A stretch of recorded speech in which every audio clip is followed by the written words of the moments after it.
Okay, everybody, here we are. Oh, yeah. So, let's get that horsetail out of here. It's starting to look like a horsetail, isn't it?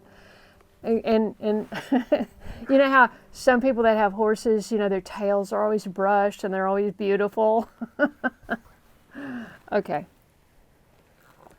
So, I went to the chiropractor and I had to wait a minute, so I flipped open my phone like everyone does when they're waiting for stuff. And it was the lithium battery plant fire in California, as if California needs another crisis. It's on another fire. Any crisis, but specifically another fire. And I just thought, okay, what? When is enough enough? You know, how much can we take? You know, I have close friends who lost everything, and not their lives, but you know, they've got the clothes on their back, basically. Maybe fortunately they have their identification and all of that stuff, but you know, there was just no time. It was just such an explosive fire, and there's so many questions, and so many people are talking about, you know, how it happened, who was at fault, et cetera, et cetera. I'm not going to go there. There's plenty of that information online if you're interested. But you know, this battery plant fire is very suspicious as well. And you know, when I think back, you know, we have a tendency to just go, oh, this is a terrible event, and then we move on. And we just get caught up in our daily routine, and you know, especially if you're younger, you're raising kids. I know, my son is now now has a baby, and he's juggling work and the baby, and they're in Asheville, and fortunately they got most of their repairs, and they got all their repairs and things done. They didn't lose their homes like these other people that are living in tents. So I'm so grateful for that. But I know when you've got a baby and you're trying to juggle everything, especially if you've got a job, you don't have time to spend hours and hours on the internet researching and trying to learn, you know, what's behind all of this. I mean, just in the last 10 years, how many food plants have been burned? It was like one a week there for a while. It was crazy. And I'm going, food, okay.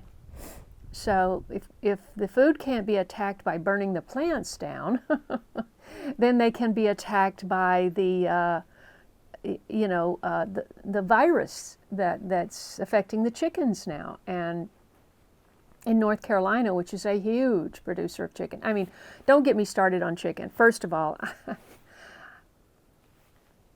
I know this is the livelihood of many people, and I respect farmers very much. Both of my grandparents were farmers, and I respect very much. But, you know, I think it was really pushed by the fast food industry. Everybody got used to eating chicken all the time, you know, because chicken McNuggets and chicken this and chicken that and chicken this and chicken that, and everybody was eating chicken like 3 or 4 times a week, either by buying it cooked or, you know, buying chicken. And, you know, if you live on a farm, you might have one chicken for the whole family for a week, if that. I mean, my mother grew up very poor. They didn't even have that. They had chickens, but they had to feed a lot of people, and they certainly didn't fry up a chicken and devour it in one meal. I mean, it would be cooked and turned into dishes that, as someone very dear to me who grew up through the Depression, she would always go, stretch. You stretch it like a can of tuna. Back in the days, you would take a can of tuna, a little 6-ounce can of tuna, and you would feed a whole family. You know, either by making croquettes, by adding 1 egg and a lot of crushed up crackers and making a little croquette, and each person would have one little croquette. I mean, but now we just load it on. We just all eat all this food, and it's just, and the whole chicken industry. Oh, we could talk for days about that. How they push these farmers into these very difficult contracts, so their profit margin is so slim, and nothing can go wrong or they lose all kinds of money. They lose their farm, whatever. It's an untenable situation, and of course it would be aided if we ate less chicken. But all you have to do is say, oh, well, this chicken tested positive for something or other, so we have to kill 1 million. Okay, really? Okay. Well, factory farming does have its problems. In terms of environmental problems and everything, but if we could get back, I mean, I understand everybody can't have their own place, their own farm, their own garden. It's just not possible. Everybody can be growing something, even in a small apartment. You can be growing sprouts, which is very economical and very nutritious. So everybody can be growing something, but I understand everybody can't have a big place and have all, the opportunity to farm. And even if I've met people here, I'll ask a guy working in Lowe's, recent 30-something, late 20s, early 30s guy. I asked him if he had a garden. And he says, yeah, but he didn't have time to do anything because he's working 2 jobs. And I'm going, this system has really got us by the throats. You ever noticed? And I'm glad I'm older and kids are raised and all of that. I don't know what's coming down the pike. But there are people who follow all this stuff and know a lot more than I do, but I have certainly learned a lot in the last 5 years or so. When it just became obvious that there was just some bigger plan at work, But guess what? They have been telling us, and I can only say they. You have to figure out who they is. Everyone has to figure out who they are. But there are powerful people in the world, much more powerful than the presidents, okay, that are calling the shots and have been for a very long time. Well, at least 100 years, at least since 1913. A lot happened in 1913. If you're interested in American history, do a deep dive on 1913. Wow, everything changed with our Constitution, with our money system, with having to pay tax, and that's another thing. Is just the tax. That's why young people are working 2 jobs, just to pay back, turn around and give 30 or 40% of it back. So it's quite something. It's quite something to ponder. And then the lithium battery plant, it just made me think back. I did a video in the spring about the bridge. Remember the bridge collapse? And how devastating that was going to be, and how that fell out of the news within 2 weeks. Well, they're still dealing with it. Californians are still dealing with the fire. They will be for a very long time. And so they said it would be chaotic leading up to the inauguration, and boy, has it been something.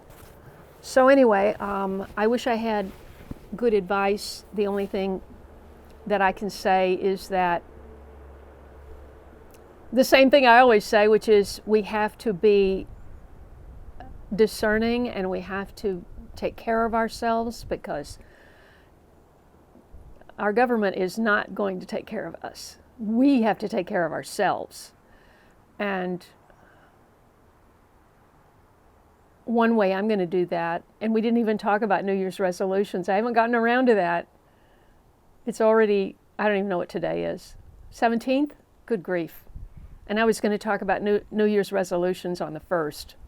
And here we are, the 17th. But one of my New Year's resolutions, and this has been made obvious to me, but for me doing those the showing you my sewing and patterns is that I couldn't get, I could probably get one leg into some of those clothes. It's just ridiculous. And so when I went through all the stress of selling my house, I did lose. And if you look back at my videos from 2000, you see a stark difference. Let me know if you like me better then or now. I'd like to know. But wow, I mean, I really enjoyed being thin, but just looking at my face, it just looked too thin. Your face can get to looking too thin. And so let me know what you think if you dial back and see some of those photos. But I have to lose some weight. That's all there is to it. I mean, living alone, I can do what I want. I love food and I like to eat, right? And I like to cook. So this is the place you arrive at, 25 pounds over where you want to be, or 20, depending on the day. And so I made bone broth over yesterday and today. I went back and reviewed Mary Smith's video. Her bone broth video, and because I made it last week, I hadn't made it in months, and I think it was last week, and I forgot to put any water in it, and I just relied on and all I had was marrow bones. I didn't have any juicy beef shanks or anything like that. I just had marrow bones. I had purchased frozen marrow bones, and I love marrow. You know, I first heard Mary talking about it on her bone broth. You know, she was saying, oh, you can take the cooked marrow out of the marrow and spread it on toast. And it was so, and little sea salt, and it's so delicious. And I thought, okay, well, whatever, you know. If you try that and don't love it, I would be surprised. It is so good. But, you know, I am the one in the family that, like I said, when we grew up, we didn't have a lot of money. And I guess what it was, we always went on vacation, though. We went on vacation. One parent worked. My father had a small business. We went on vacation every year. Where he wanted to go, not where we wanted to go, where he wanted to go, but we did go. And we did enjoy it because it was Florida. You know, how can you not enjoy Florida? And you got to swim in the pool, go in the ocean, and all of that. So, but, you know, if my mother served meat, it was not a New York strip, okay? I never had a New York strip or a ribeye steak, ever. I mean, I never. It was after I was an adult, I had my first New York strip in a restaurant. Many nights we had salmon croquettes, and we would have one. Or she would do pork chops, and we would have one thin one, and she would pound it and cook it and cook it and cook it, and it would just be like, okay, this is good. But you know, when you got, you know, so the meat was so dry and tough, you know, she cooked it so long. She was a good cook, but she had a thing about cooking meat too long. She got that from her mother. Her mother, my grandmother, said, well, I don't want it moving on the plate. So anyway, she would just cook, you know, just really cook the meat too long, and it would just be tough and dry.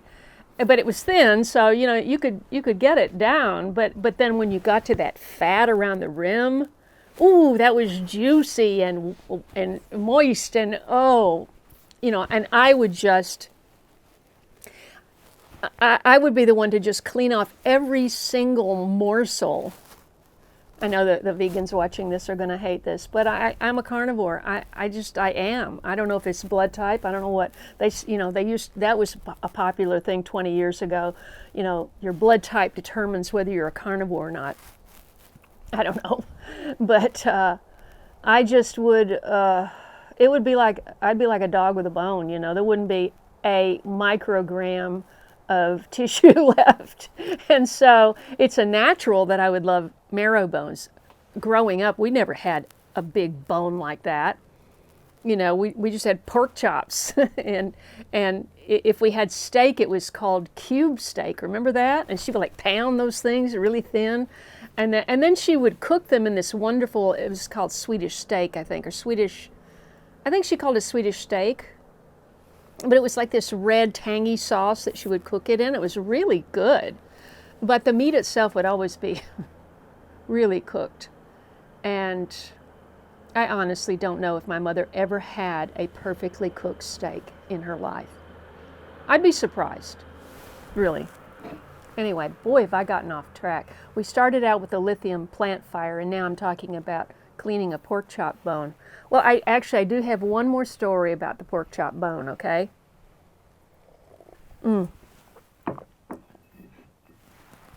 So maybe I'll just do the story time, as a separate video, a continuation. Well, anyway, so I remember my first dog. My father didn't want me to have a dog, but my mother had a kind heart. And one time he went on a business trip and she got me a puppy.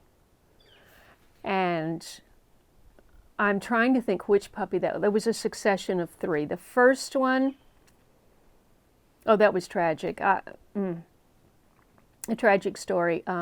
Very fond of my first one. His name was Pudgy. And Pudgy got, we didn't have a veterinarian. I mean, there might have been one for the farmers, but we didn't have a veterinarian place that you took your animal, your pet in. It was just like, some stray showed up at somebody's house and that female had puppies and, they tried to give them away. And that was what having a pet was, It's not anything like it is today. Today it's a multi-billion-dollar business. Back then you threw them scraps and anyway, this particular puppy had developed distemper, which is almost like rabies. Maybe it's the same thing, similar. And I came home from school. When I would come home from school, Pudgy would wait for me. And there was no leash law. We didn't have a fence. Pudgy would wait, and we just in a little compact neighborhood, small lots. Pudgy would wait for me, and I would get close to home. And I got close to our house, and there was an old farmhouse. That person's property used to be the whole farm, and then they sold it into lots at some point. But the farmhouse was still there, and it had a front steps on the front that had a passway through. And Pudgy would hang out under there. So I found him under there, and he wouldn't come out and greet me. And it was just so weird. And so I pulled him out. Oh, gosh, I didn't mean to go down this road. I'm just going to make you sad. I don't want to do that. Okay, I'm going to go back to the pork chop. Okay, so we had pork chops for lunch. We called lunch dinner, because in the South they say breakfast, dinner, supper. And then when I went away to live in the North, and I would say dinner, and they're talking about lunch, and they're talking, about supper being dinner and dinner, So it was very, I had to relearn all that, but we called it dinner at noontime. My father was military, so we had 6, 12, and 6 meals. They had to be on the table, 6, 12, and 6. And that was non-negotiable. And we had to be in the door, sitting down, eating, or out of the bed, sitting down, eating at 6, 12, and 6. And so my father came home from lunch because he worked 3 blocks away on the square. And he always came home for dinner. She had the big meal at lunchtime, at dinner time, which is lunch. And we had pork chops. And I ate my pork chop, and I threw it out for Pudgy. Because I had this, no, was that Pudgy? I'm not sure. That might have been McDuff. That was probably Duffy. I can't remember. I just remember what I was wearing that day. I had these pink shorts. I was a kid, okay? I had pink shorts.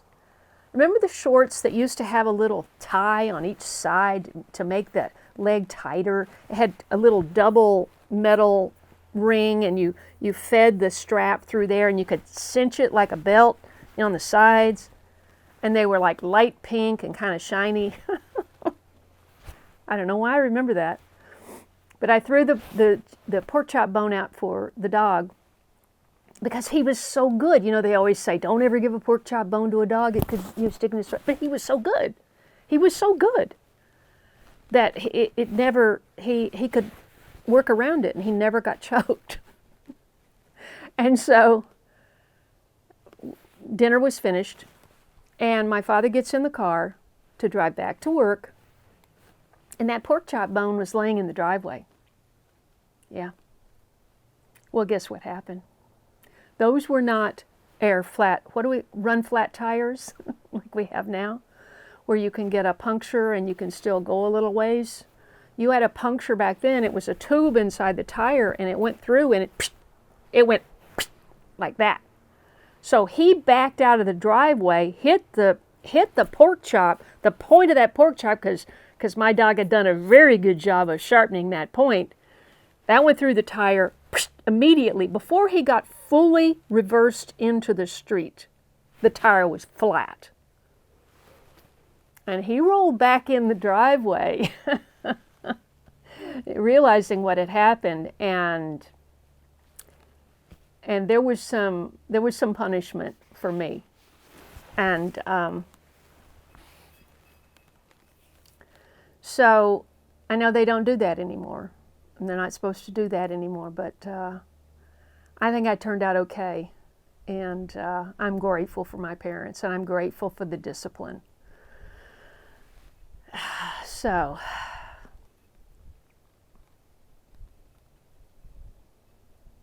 but I'm very concerned about the future of our world. And so what I can do and what you can do, because here's another thing. So I met this couple,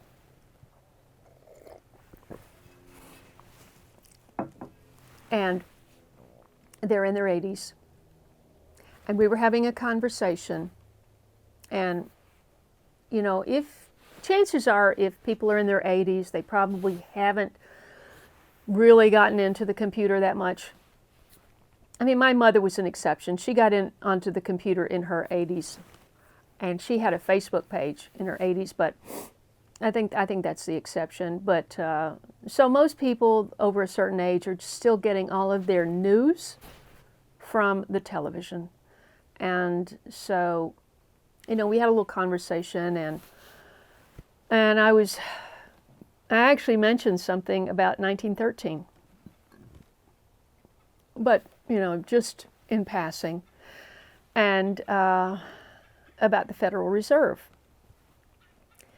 and how that changed all of our lives, and everyone should understand that and know about it. And I didn't say that to them, but that's the way I feel. I feel everybody should know this, and I didn't.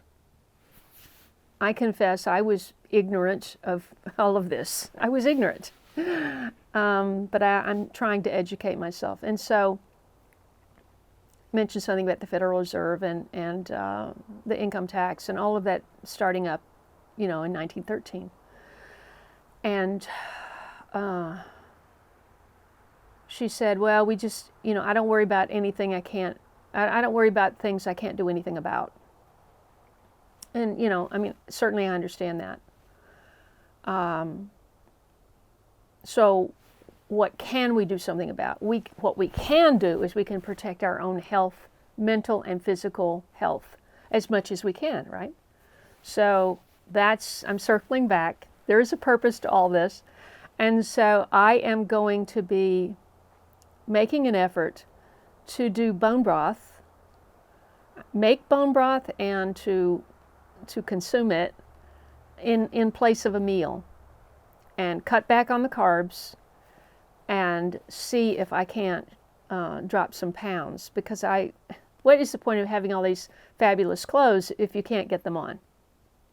And trust me, people say, oh, you should sell those. Well, I haven't noticed that young people today are that interested in handmade things. Yes, if you're on a homestead, yes, you are. But out in the world, I don't see the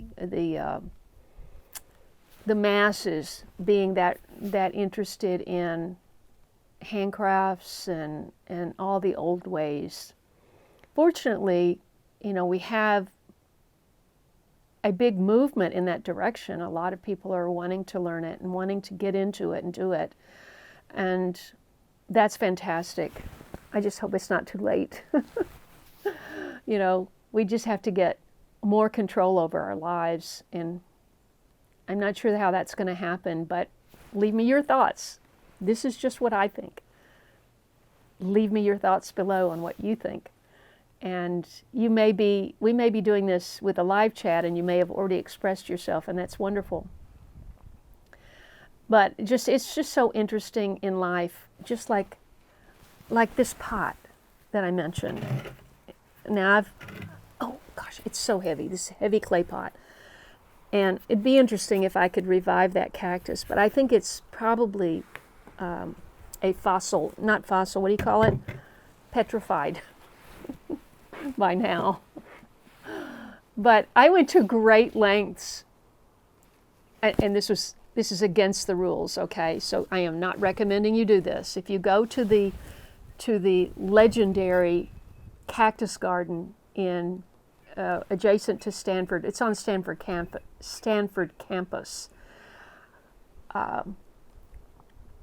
Don't do what I did, okay? But I did break off a piece and bring it home. And it did live for a long while, but that was California, and it's a whole different ballgame for cactus here. You will see prickly pear, and I do have a prickly pear up there that has not died, but it's not like it, you know, goes crazy here. Okay, I'm going to blow off the standing water with the blower, put things away, and I thank you so much for joining me. You know, once in a while I just feel like expressing some thoughts and sharing stories, and I hope you enjoy that. Please leave me a comment if you do, if you'd like to hear more. I've got many stories. I've been around for a while, so I have a lot of stories. And I'm actually going to be co-hosting my first space tonight on X, which I don't know how it happened. Somebody just invited me last week, and I joined, and you know, I felt like the odd woman out, you know, but it was interesting, and we had a conversation. It's sort of like having a live stream without the picture, just the voice. And so we had a conversation with a couple of young musicians, and I can't even imagine trying to make it in the music business today. I can't even imagine that. We've all heard so many things about how things really work in the music industry, and Oliver Anthony is a breakout star. I'm sure you know who he is. He's just a guy with a guitar that just exploded and finally did sign a contract. But the last time I joined his YouTube channel, last time I saw it, he was talking about he just wants to be a minister, be a traveling minister. So I don't know if he's going to continue the music or be a minister or do both, or I don't know what he's going to do. It'll be interesting to see. You know, I feel like I have a calling. Do you have a calling? What is your calling? At this point in your life, what is your calling? Do you feel like you have one? Or are you just trying to get to the end of the race? Let me know what you think about that. I just was thinking this morning that it is my calling, and has been since I started this channel, which is now going on 13 years. Incredible. It is my calling, the same thing that I started with, even though I'm in a completely physically different place physically, and a different place mentally, spiritually, in a completely different place. But my calling hasn't changed, because when I started, I wanted to inspire, educate, and entertain. And that's what I continue to try to do. You know, I'm showing you that I'm doing sometimes hard work. I know that everybody can't do that. I know that. I know everybody is not going to have a big place like this. I know that. But if I inspire you in any way, then I've fulfilled my calling, you know? Even if it's to just open your mind to thinking about bigger subjects, or inspire you in some way to make a record of your life, or my stories might inspire you in some way, or talking about my mother, who was so remarkable, might inspire you in some way. You know, we can't all be my mother. You know, I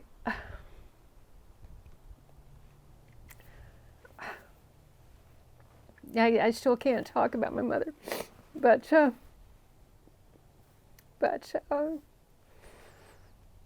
we can try. You know, we can try to go beyond what we think we can do, right? And just figure out what your calling is, and each day try to do something that puts you forward on that calling. And with that, I'll leave you, and I thank you so much for spending this time with me. God bless you, and I just hope we all survive all this, you know, that things calm down. I don't know if they will, but I'm praying for that. God bless you, and I'll see you in the next video. Thanks for being here.